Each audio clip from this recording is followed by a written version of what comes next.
I'm Grace, 22 years old, and 2 weeks ago I collapsed on stage in front of 3,000 people on the day I was supposed to give the valedictorian speech. The doctors said I had a brain tumor. They needed to operate immediately. They called my parents. No one answered. 3 days later, when I finally woke up surrounded by beeping machines and IV tubes, the first thing I saw wasn't my family's worried faces. It was an Instagram post from my sister.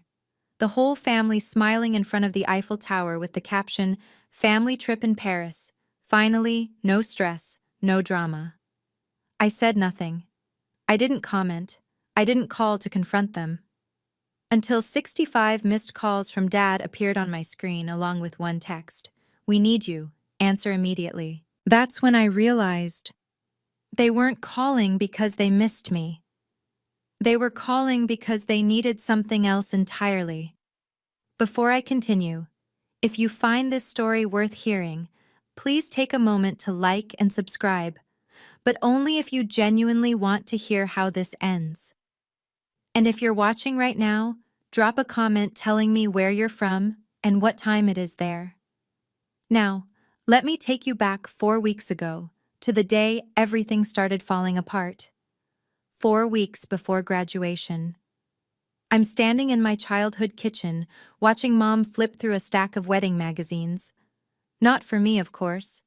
For Meredith. My older sister just got engaged, and suddenly the entire house revolves around her timeline. "Grace, can you pick up the napkin samples from the printer tomorrow?" Mom doesn't look up. Meredith's too busy with dress fittings. "I have finals, Mom." "You'll manage. You always do." That's the thing about being the reliable one. Everyone assumes you'll just handle it. I've been handling things for 4 years now, working 25 hours a week at a coffee shop while maintaining a 4.0 GPA, paying my own tuition through scholarships and tips. Meanwhile, Meredith's entire education was funded by our parents. Every semester. No questions asked. "Mom, I actually wanted to talk to you about graduation." I keep my voice casual. "I need to get something to wear for the ceremony. Maybe we could go shopping this weekend?" Mom finally looks up, but her eyes are already drifting back to the magazines. "Sweetie, you're so good at finding deals online. I'm sure you'll figure something out. I need to focus on your sister's engagement party. It's in 2 weeks. But graduation is..." "Grace." Her tone sharpens. "Your sister is bringing her fiancé's parents. Everything needs to be perfect." I nod. I always nod. Later that evening, I'm folding laundry in my old room when I hear Mom on the phone with her friend Linda. "Oh, the graduation?" "Yes, she's valedictorian. Can you believe it?" A pause. A laugh. "But honestly, the timing is terrible. Meredith's engagement party is that same week, and that takes priority. Grace understands. She's always been so independent. Independent. That's the word they use when they mean forgettable." That night, I call the only person who's ever asked how I'm actually doing. Grandpa Howard picks up on the second ring. "Gracie, I was just thinking about you." Something in my chest loosens. "Hey, Grandpa. Tell me everything. How are finals? How's the speech coming along?" I sink onto my bed, phone pressed to my ear. For the next 20 minutes, I actually talk. About my thesis. About the speech I've rewritten 6 times. About how terrified I am of standing in front of thousands of people. "Grace," Grandpa says when I finish, "do you have your dress yet? Shoes? Do you need anything?" My throat tightens. "I'm fine, Grandpa. Really." He's quiet for a moment, the kind of quiet that means he doesn't believe me. "Your grandmother would be so proud of you," he finally says. "You know that, right? She always said you had her spirit." I never met Grandma Eleanor. She died before I was born. But I've seen pictures. Everyone says I look exactly like her. The same dark hair, the same stubborn chin. "I'll be there, Grace. Front row. I wouldn't miss it for the world." "Thanks, Grandpa." My voice cracks slightly. "That means a lot." And Grace, I have something for you. A gift. Your grandmother wanted you to have it when you graduated. I've been holding on to it for years.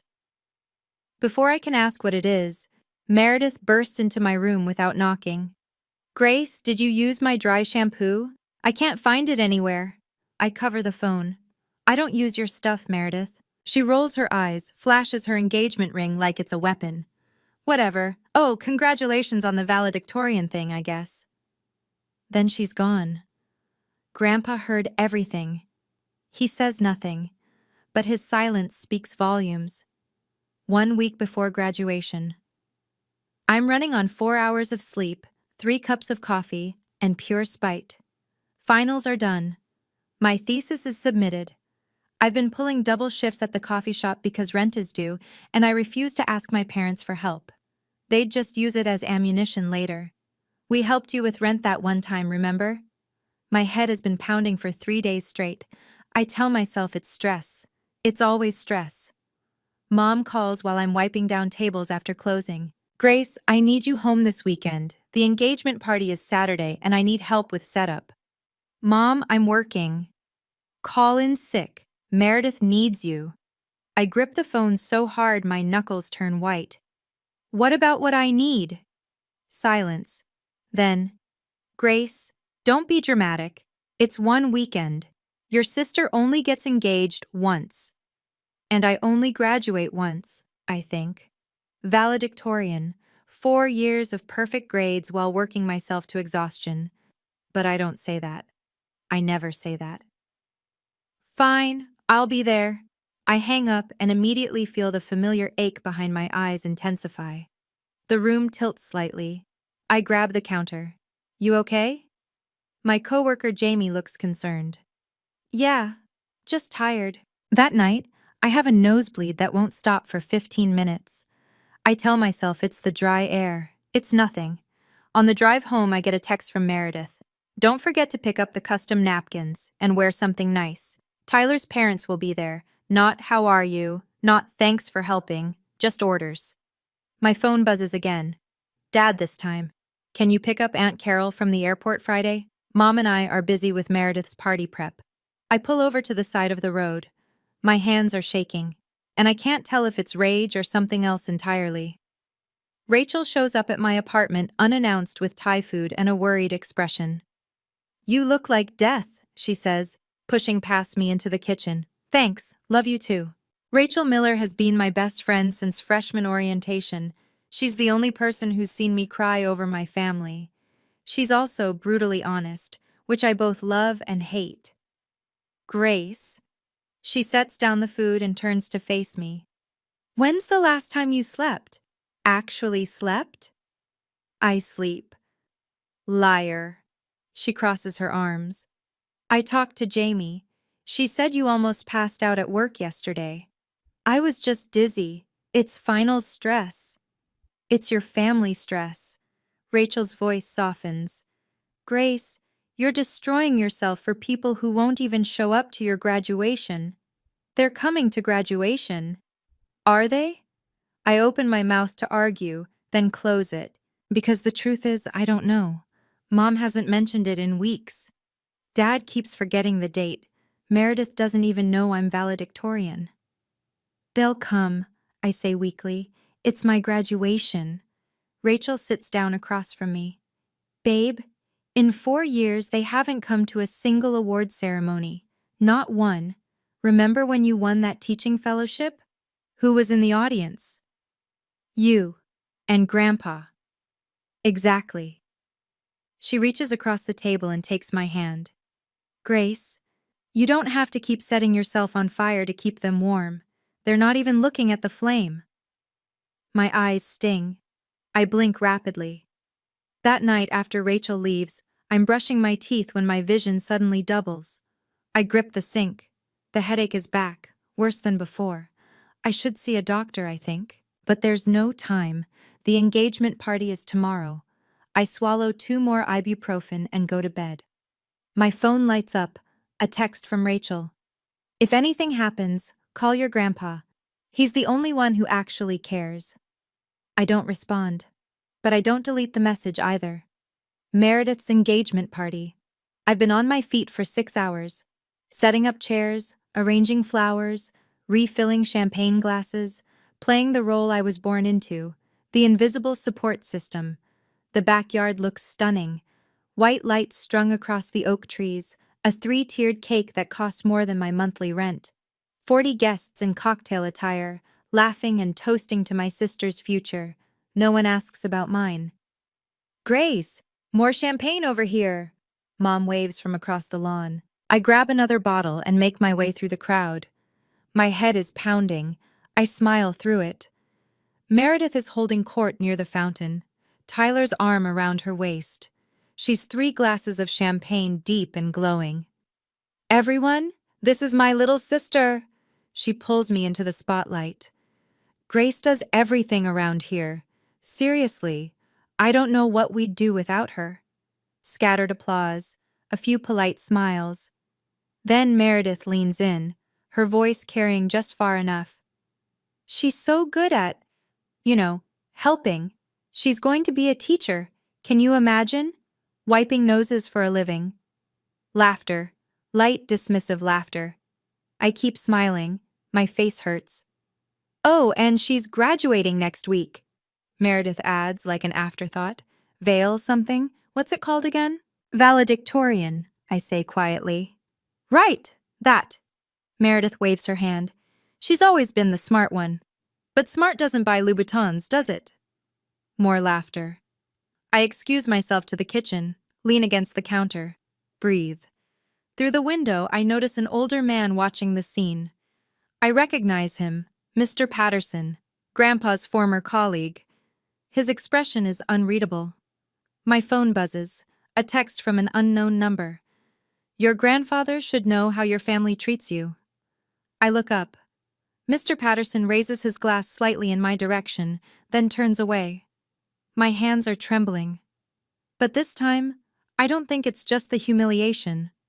After the party, I'm alone in the kitchen, elbow deep in dishes. Everyone else is in the living room, cooing over engagement photos. Mom walks in, face flushed with wine and satisfaction.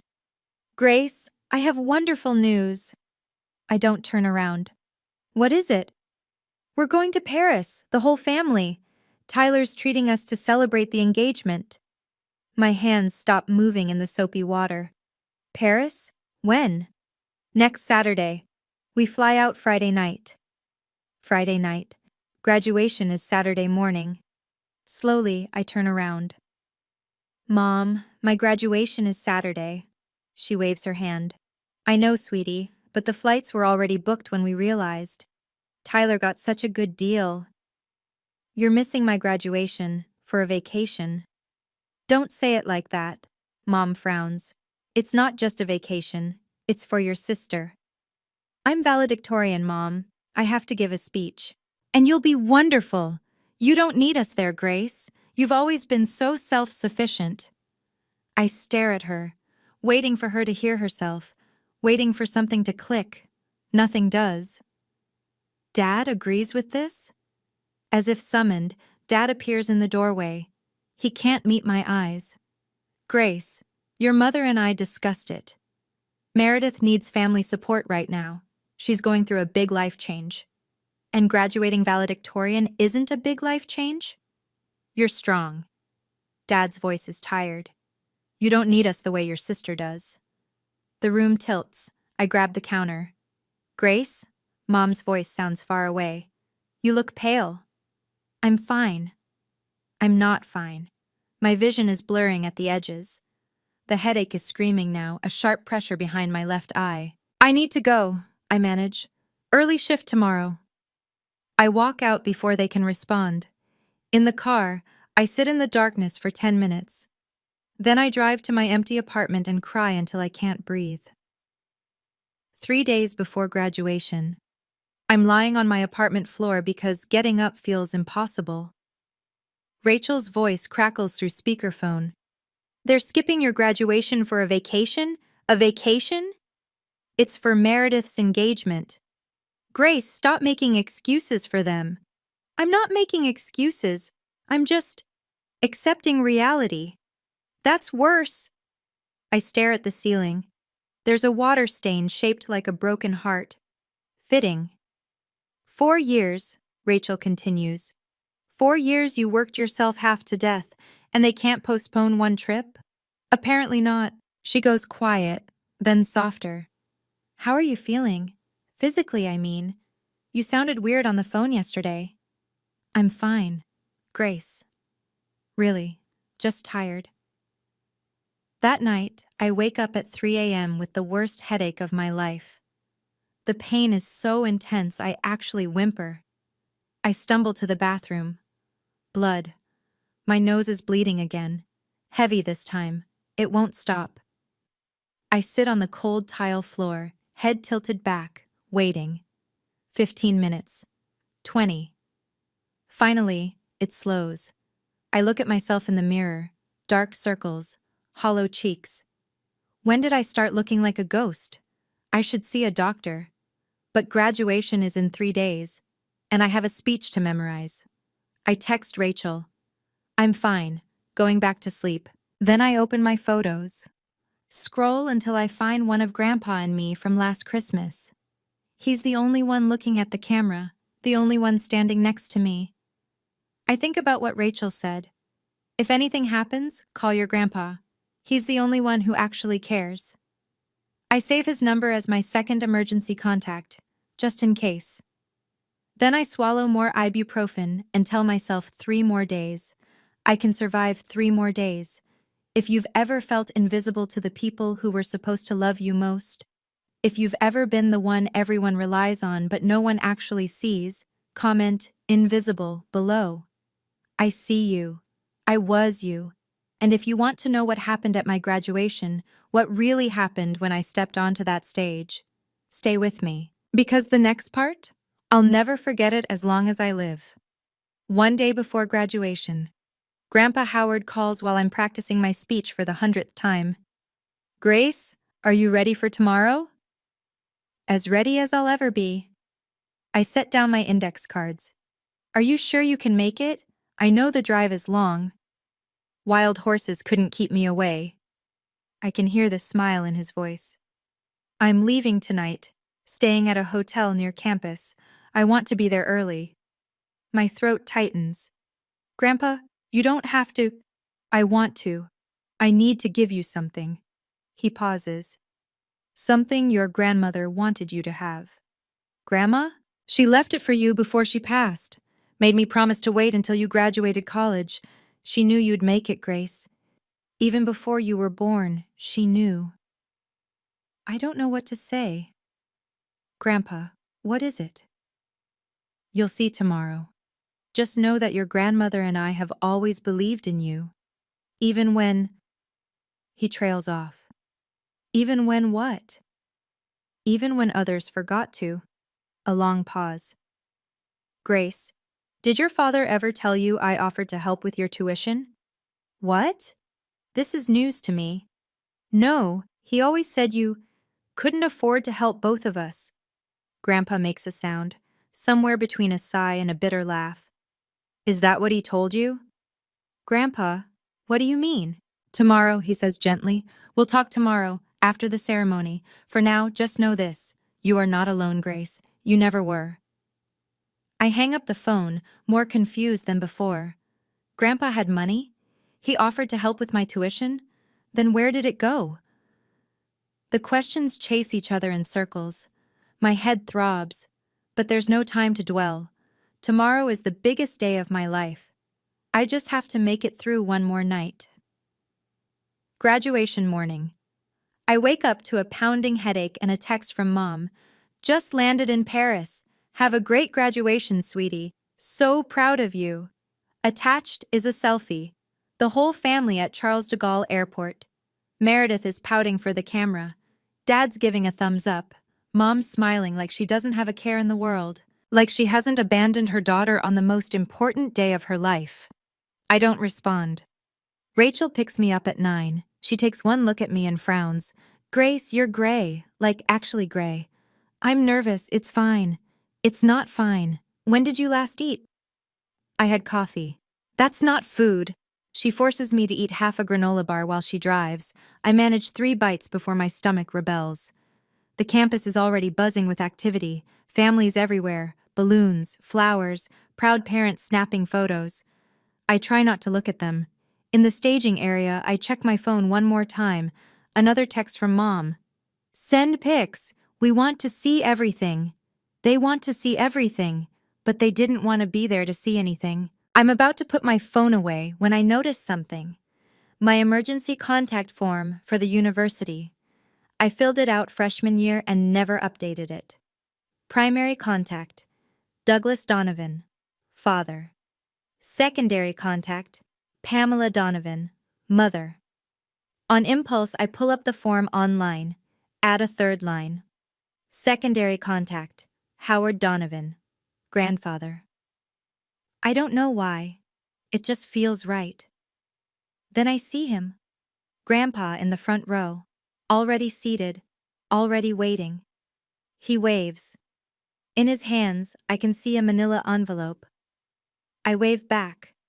For the first time all week, I feel like I can breathe. Grace Donovan? A stage manager approaches. You're up in 10 minutes. 10 minutes. I can do this. I just have to stay standing long enough to make it through. 3,000 people. The sun is blazing. My cap feels too tight. The black gown absorbs heat like a furnace. My name echoes through the speakers. And now, our valedictorian, Grace Donovan. Applause. A roar of applause. I walk to the podium, one foot in front of the other. The stage lights are blinding. I grip the microphone, find Grandpa in the crowd. He's beaming. Rachel is next to him, phone out, recording. 2 empty seats beside them, reserved for family. No one claimed them. I clear my throat. Thank you all for being here. Today, I stand before you not just because of grades or test scores, but because of the people who believed in me. The words are there. I've practiced them 1,000 times. But something is wrong.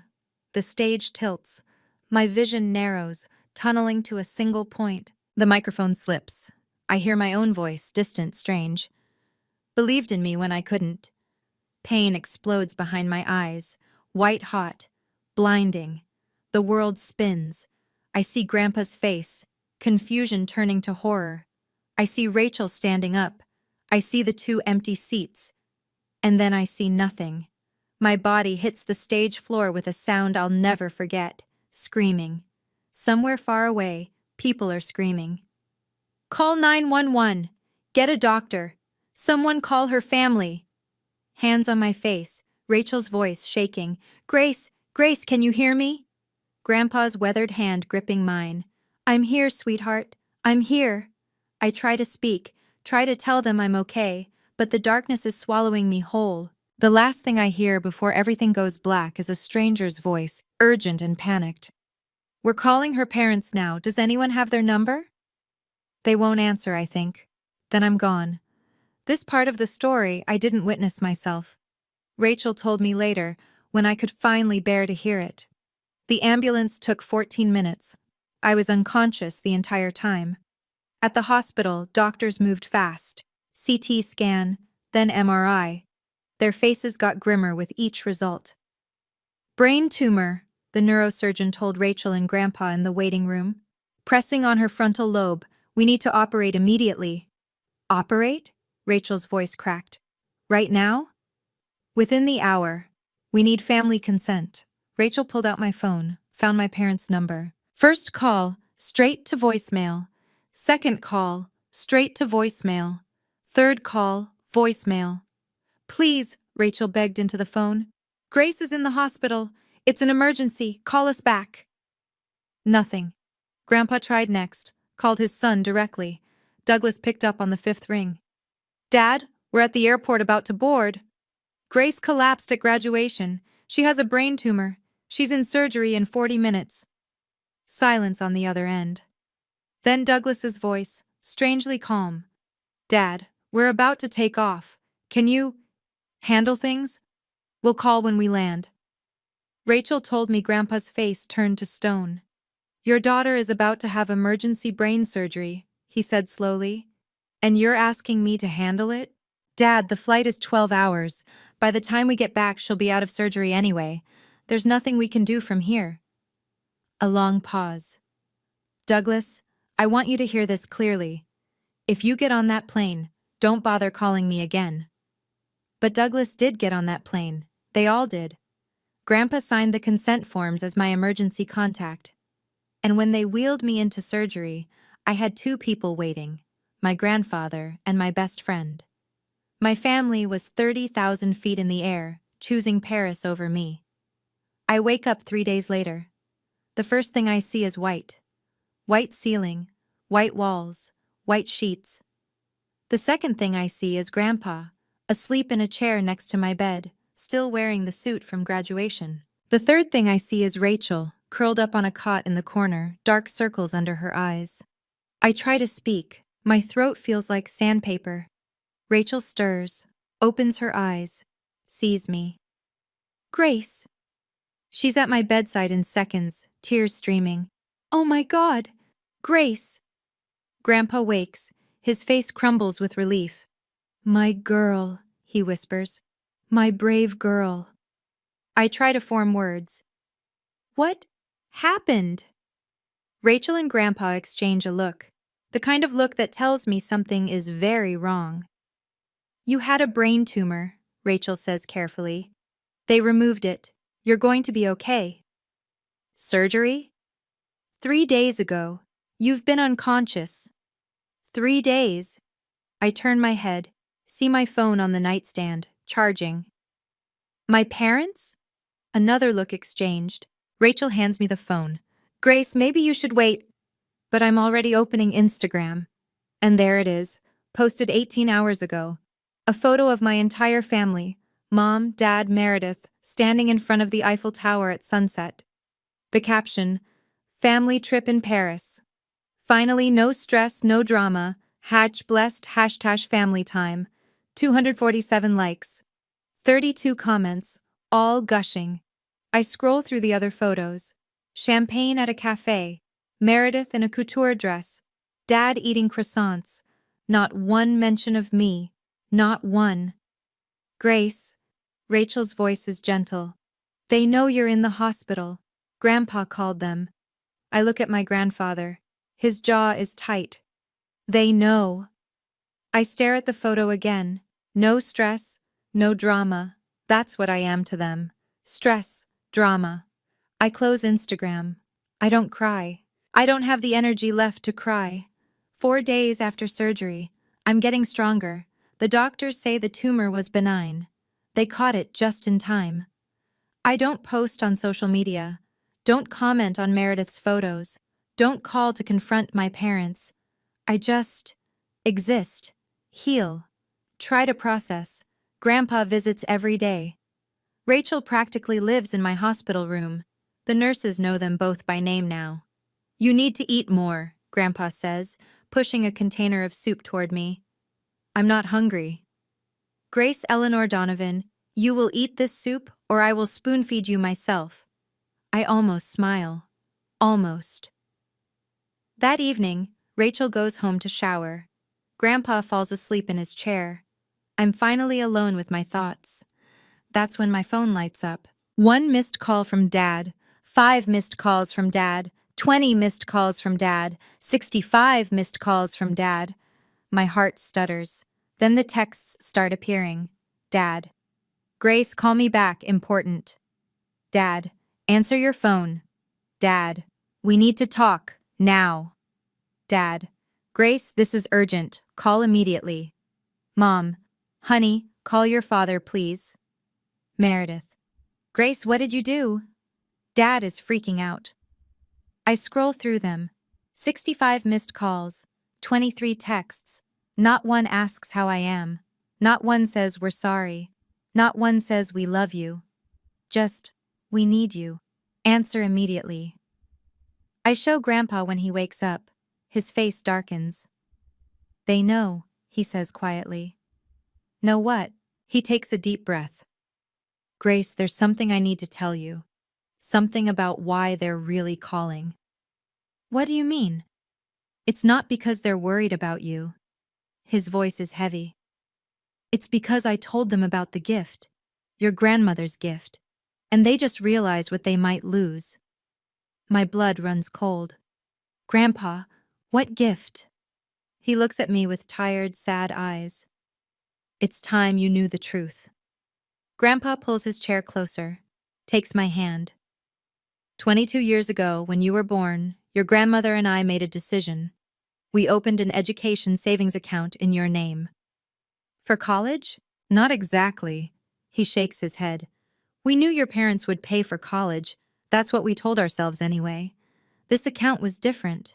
A graduation gift, seed money for your future. Your grandmother called it your freedom fund. How much? Grandpa hesitates. Enough to buy a small house, or start a business, or put a down payment on whatever dreams you had. My head spins. That's life-changing money. But Dad told me you didn't have money to help with tuition, that you could only help Meredith because Meredith asked. Grandpa's voice turns bitter. Your father asked me for money for both your educations. I gave it. I wrote 2 checks, one for you, one for Meredith. Same amount. Then where did my money go? Where? I don't know, but I can guess. He pulls out his phone, shows me a photo, a bank statement, 2 withdrawals on the same day 4 years ago. Your parents cashed both checks. They put Meredith's portion toward her tuition, and yours. I think about their new kitchen renovation, Mom's designer bags, the vacation fund they always seem to have. They spent it, I whisper. I believe so. And this freedom fund? They didn't know about it? I never told them. I knew, Grace. Even back then, I knew they treated you differently. This money was always meant to bypass them entirely, directly to you, on your graduation day. But now they know. I told your father when you were in surgery. I was angry. I said if he didn't come home, I'd make sure you received everything. Grandpa sighs. I shouldn't have said it like that, but I was furious. That's why they're calling. Yes. Not for me. For the money. They arrive the next afternoon. I hear them before I see them. Mom's heels clicking down the hospital corridor. Her voice too loud. Which room? Donovan? Grace Donovan? Rachel stands up from her chair. I should go. Stay, please. She nods, takes a position by the window. The door bursts open. Mom sweeps in first, face arranged in perfect maternal concern. Grace, baby, we came as fast as we could. She leans down to hug me. I don't hug back. You came as fast as you could, I repeat slowly. 5 days after I nearly died. The flights were fully booked. Instagram says you posted from the Louvre yesterday. Mom's face flickers. We were trying to make the best of a difficult situation. Dad enters behind her. He looks tired. He can't meet my eyes. Then Meredith, shopping bags in hand, actually carrying shopping bags into a hospital room. Hey, Grace. She doesn't approach the bed. You look better than I expected. Rachel makes a sound in the corner. I don't look at her, but I can feel her rage from across the room. Meredith, I say calmly. I had brain surgery. I know. That's so crazy, right? She sets down her bags. Anyway, we cut the trip short, so you're welcome. The room falls silent. Then Mom clears her throat. Grace, sweetheart, we should talk. As a family. She looks pointedly at Rachel. Privately. Rachel stays. Grace. Rachel was here when I woke up. Rachel held my hand before surgery. Rachel stays. Mom's lips thin. But before she can argue, the door opens again. Grandpa Howard. The temperature drops 10 degrees. Dad stiffens. Dad! Douglas! Grandpa's voice is ice. Pamela? Meredith. He walks to my bedside, takes my hand. I see you finally found time in your schedule. Mom starts to speak. Grandpa cuts her off. Don't. Just don't. If your family has ever come running back, not because they missed you, but because they needed something from you, Drop "they" came back in the comments. I know that feeling. I know how it hollows you out. But here's the thing. What happened next in that hospital room? It changed everything. I'd been waiting my whole life to say what I was about to say. So hold on. Because this is where it gets real. Dad tries first. Dad, can we talk about this rationally? Rationally? Grandpa's voice is quiet, which is somehow worse than yelling. Your daughter collapsed on stage. She had a brain tumor. The hospital called you 47 times. We were on a plane. You weren't on a plane. You were at the gate. I talked to you, Douglas. You chose to board anyway. Mom steps forward. Howard, this is a family matter. Grace is family. She's my family. And for 22 years, I've watched you treat her like she doesn't exist. That's not true. Mom's composure cracks. We love Grace. You love what Grace does for you. There's a difference. Grandpa turns to Dad. Tell me, Douglas, when's Grace's birthday? Dad blinks. March. No. April. October 15th, I say quietly. It's October 15th, Dad. He has the decency to look ashamed. Grandpa continues. What's her favorite book? Her best friend's name? What job did she just accept after graduation? Silence. Rachel's jaw is tight. She knows all these things. She's known them for 4 years. Meredith rolls her eyes. Grandpa, this is ridiculous. We didn't fly all the way back to play 20 questions. No, Grandpa says. You flew back because you heard about the money. The word lands like a bomb. Mom's face goes pale. We came because Grace was sick. You came because I told Douglas that Grace would receive her inheritance directly, without you as intermediaries. Grandpa's eyes are hard. Suddenly, after 4 years of ignoring her, you're concerned about her welfare? That inheritance belongs to the family. That inheritance belongs to Grace. Grandpa's voice rises for the first time. Her grandmother left it for her, not for Meredith's destination wedding, not for your kitchen remodel. Mom opens her mouth, closes it. I watch the calculations happen behind her eyes, and something in me goes cold. You want to know the truth, Howard? Mom's voice shifts, something raw breaking through. Fine. You want truth? Dad reaches for her arm. Pam. She shakes him off. No, he wants to make me the villain? Let's have it out. She turns to me. Her eyes are wet, but not with guilt, with something older, something wounded. You want to know why I've always kept my distance from you, Grace? Because every time I look at you, I see her. Who? Eleanor. Mom spits the name like poison. Your precious grandmother. The woman who spent 30 years making me feel like I wasn't good enough for her son. Grandpa goes very still. The first time I came to this family, Mom continues, Eleanor looked at me like I was dirt under her shoes. 26 years of snide comments. 26 years of Douglas, are you sure about this one? 26 years of never being enough. I can't speak. And then she died, and I thought, finally I can be accepted. Mom laughs bitterly. But then you were born, Grace, and you looked exactly like her. Same eyes, same stubborn chin, same everything. That's not Grace's fault, Rachel says sharply. I know that, Mom screams, then quieter. I know that, but every time I looked at her, I saw Eleanor judging me. I couldn't. She breaks off, covers her face. I should feel sympathy. Part of me does, but another part of me thinks, I was a baby. I was a child. I spent 22 years wondering why my mother couldn't love me.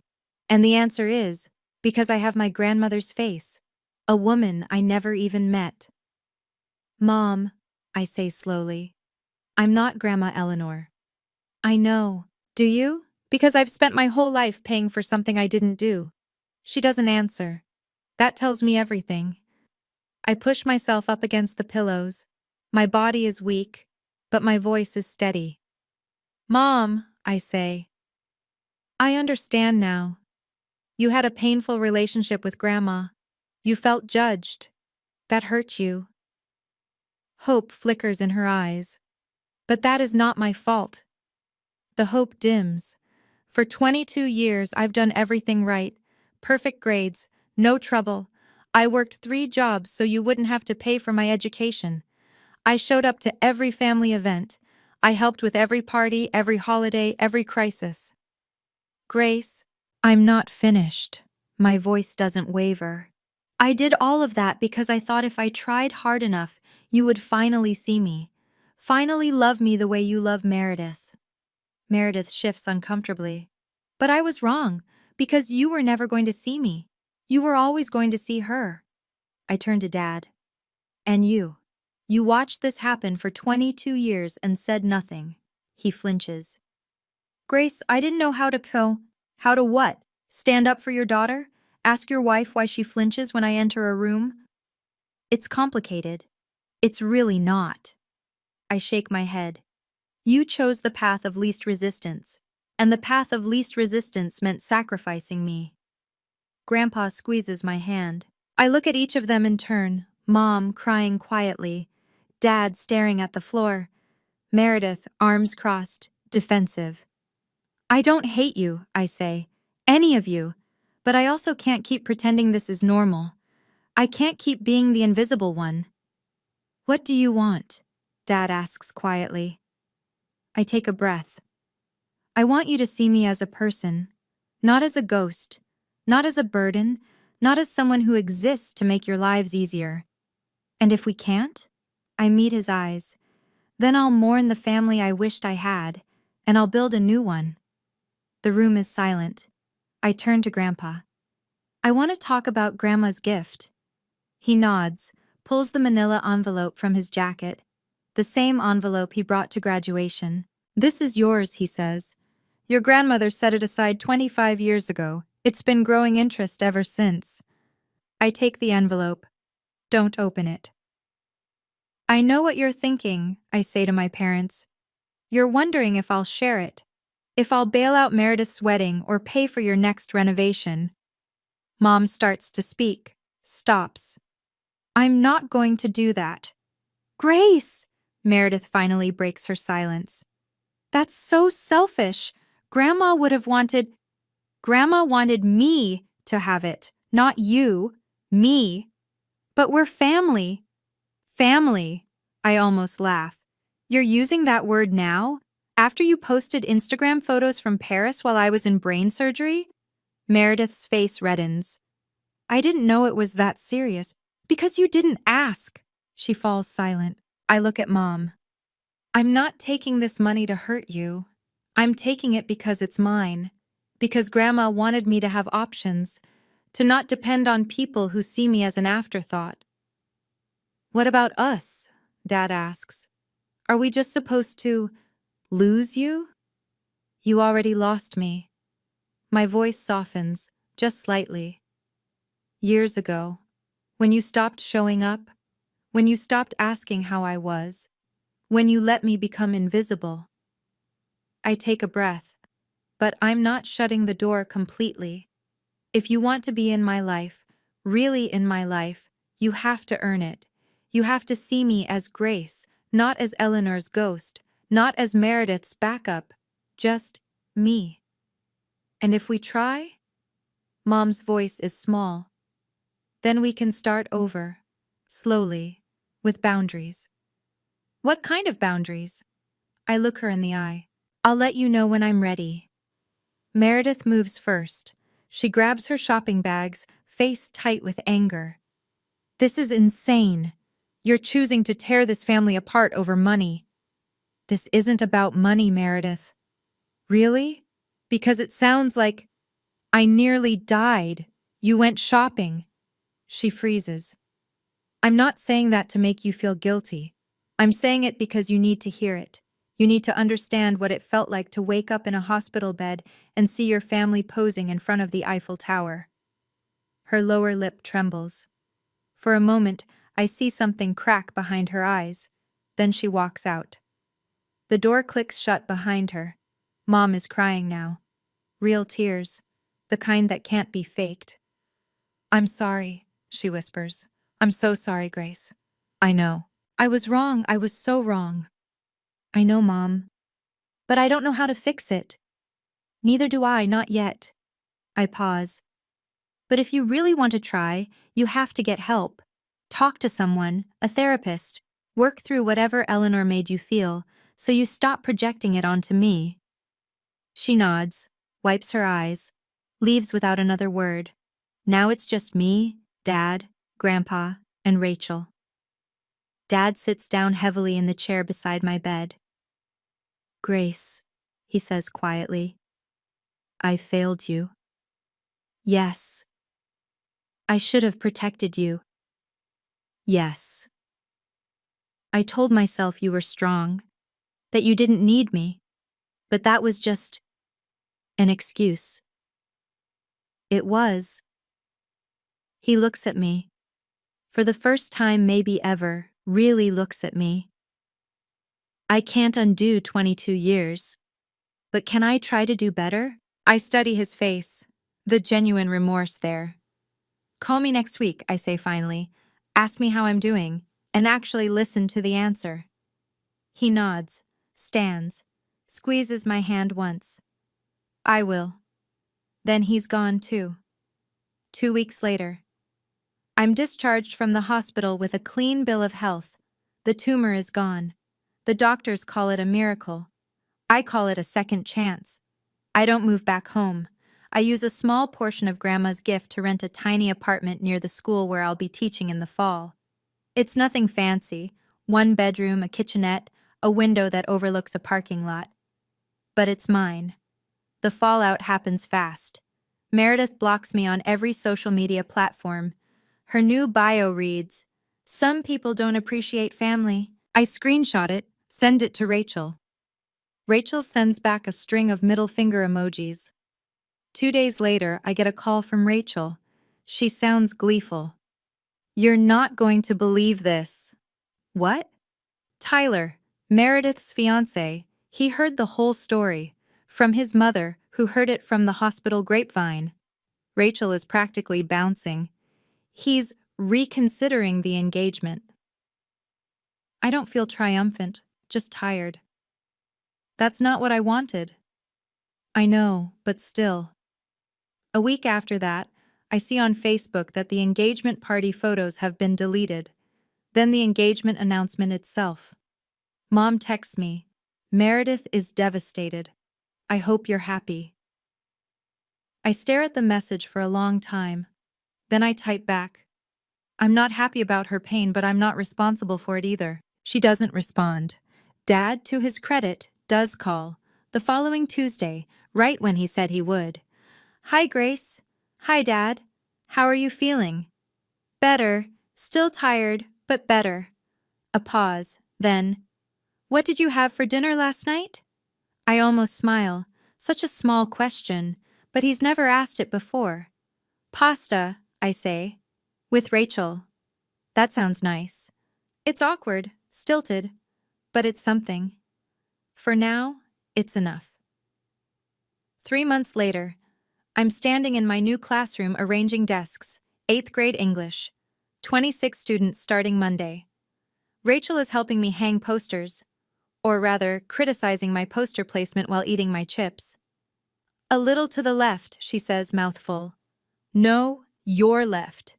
I don't know why I keep you around. Because I'm delightful and you love me. I can't argue with that. The room is starting to look like mine. Bookshelves I found at a thrift store. A reading corner with mismatched pillows.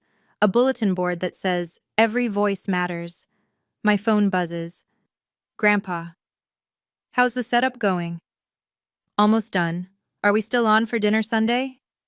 Wouldn't miss it. I hear him smile through the phone. Your grandmother would be so proud, Grace.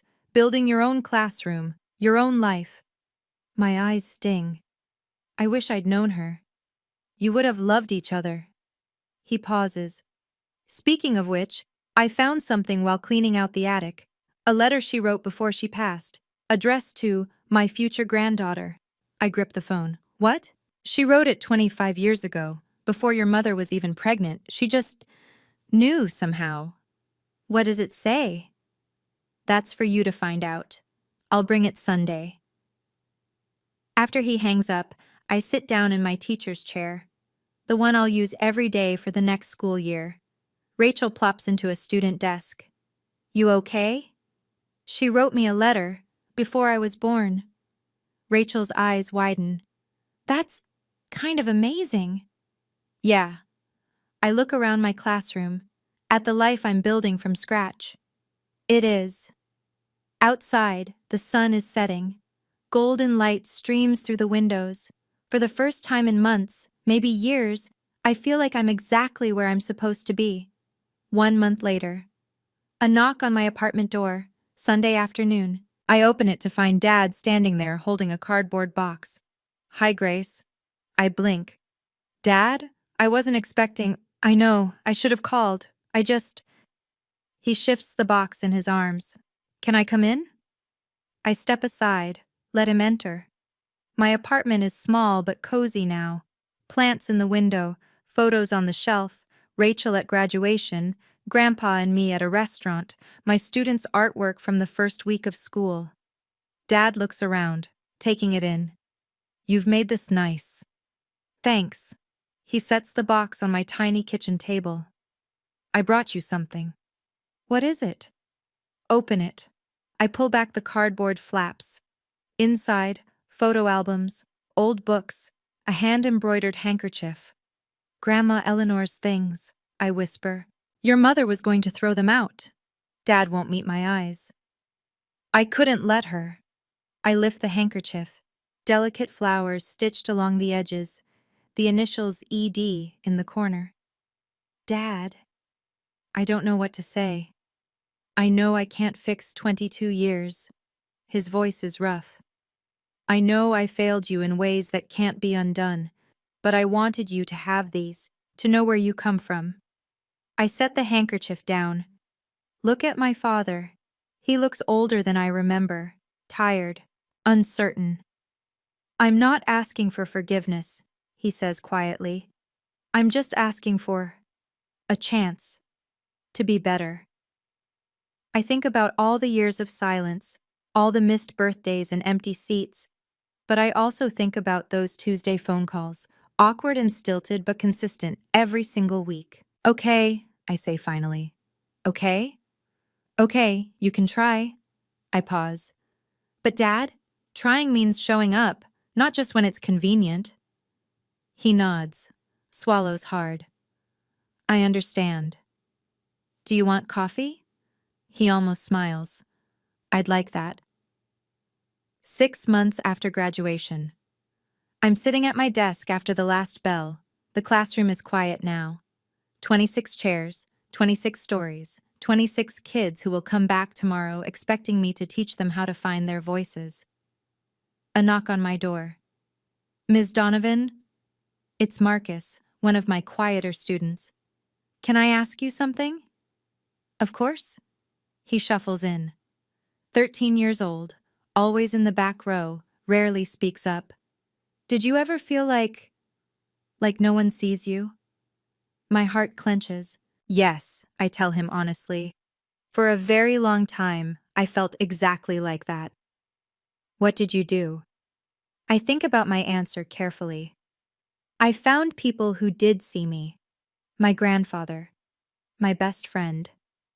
And eventually, I tap my chest. I learned to see myself.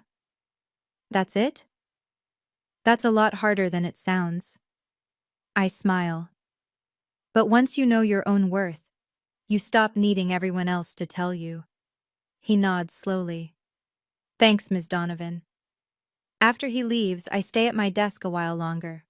On my phone, there's a photo I look at sometimes. Me at 6 years old, holding my grandmother's hand in a picture I've never seen before. Grandpa found it in the box of Eleanor's things. She's smiling down at me. Even though she died before I turned 1, in this photo, she's looking at me like I'm the most important person in the world.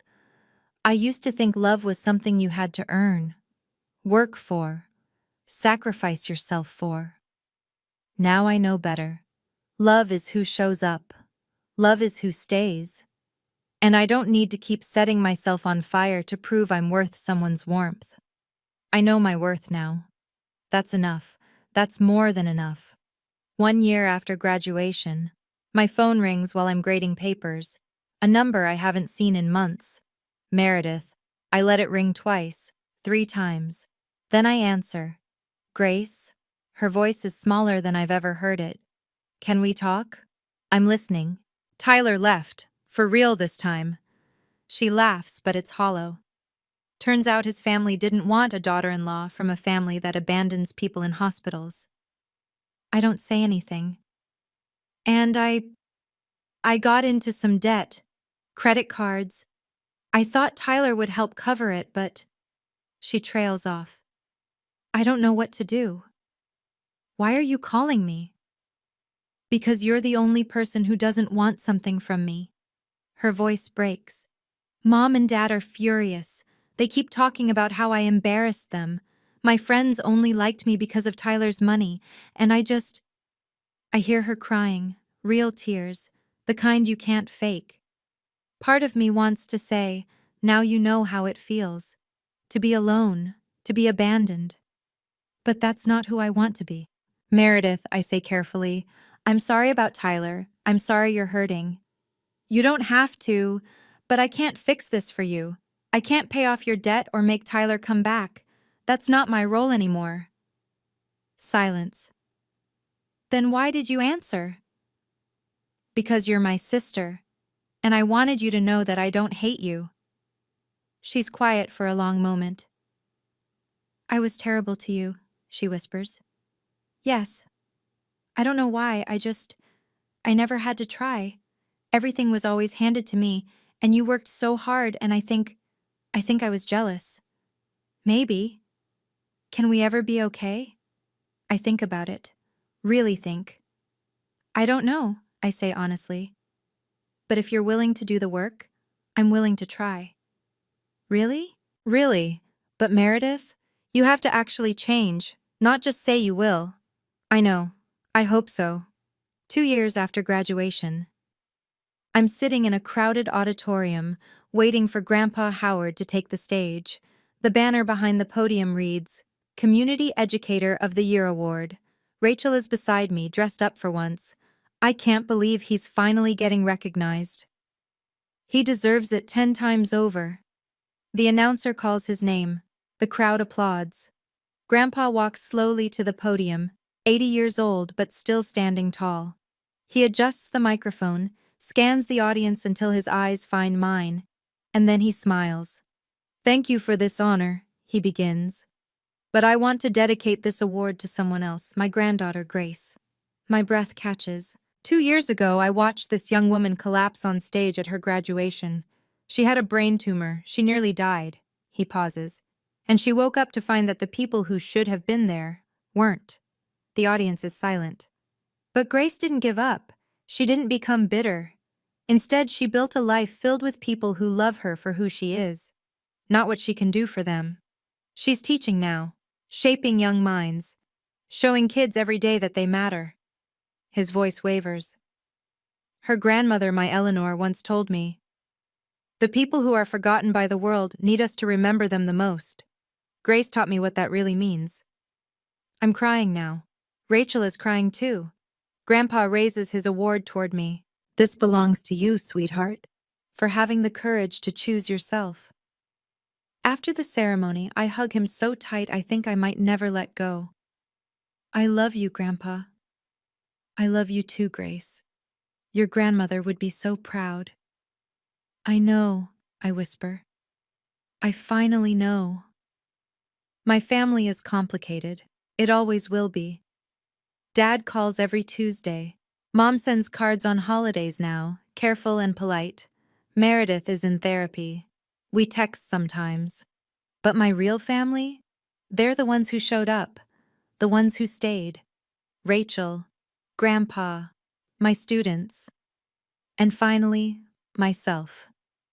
If you've made it this far, I want to share something with you. I used to wonder why my mother couldn't love me, why I had to work twice as hard for half the recognition, why I was invisible in my own family. Now I understand. My mother wasn't a villain. She was a wounded person who never healed from her own pain. Psychologists call it projection, when someone's unresolved trauma spills onto someone else. She saw her mother-in-law in my face, and instead of dealing with that wound, she let it poison our relationship for 22 years. And me? My weakness was my desperation for approval. I kept believing that if I tried harder, sacrificed more, achieved enough, they would finally see me. That's called people-pleasing, and it's a survival mechanism. It kept me safe when I was small. But as an adult, it nearly destroyed me. The brain tumor was the most terrifying thing that ever happened to me. But in a strange way, it was also a gift. It forced me to see my family clearly. It gave me permission to stop performing for people who weren't watching. So here's what I learned, and I hope you'll carry it with you. You can't earn love from people who aren't willing to give it. Stop setting yourself on fire to keep others warm, especially when they won't even look at the flame. Your real family isn't determined by blood. It's determined by who shows up when life gets hard. And finally, you are allowed to choose yourself. That's not selfish. That's survival. If you're in a situation like mine, if you're the invisible one, the forgotten one, the one who gives and never receives, I see you. And I hope you learn, like I did, that the only approval you truly need is your own. Thank you for staying with me until the end. If you have your own story about family, about boundaries, about learning to see your own worth, I'd love to hear it. Drop it in the comments. I read every single one. And if this story meant something to you, please like, subscribe, and hit that notification bell. There's another story waiting in the description. Something tells me you'll want to hear it. Until next time.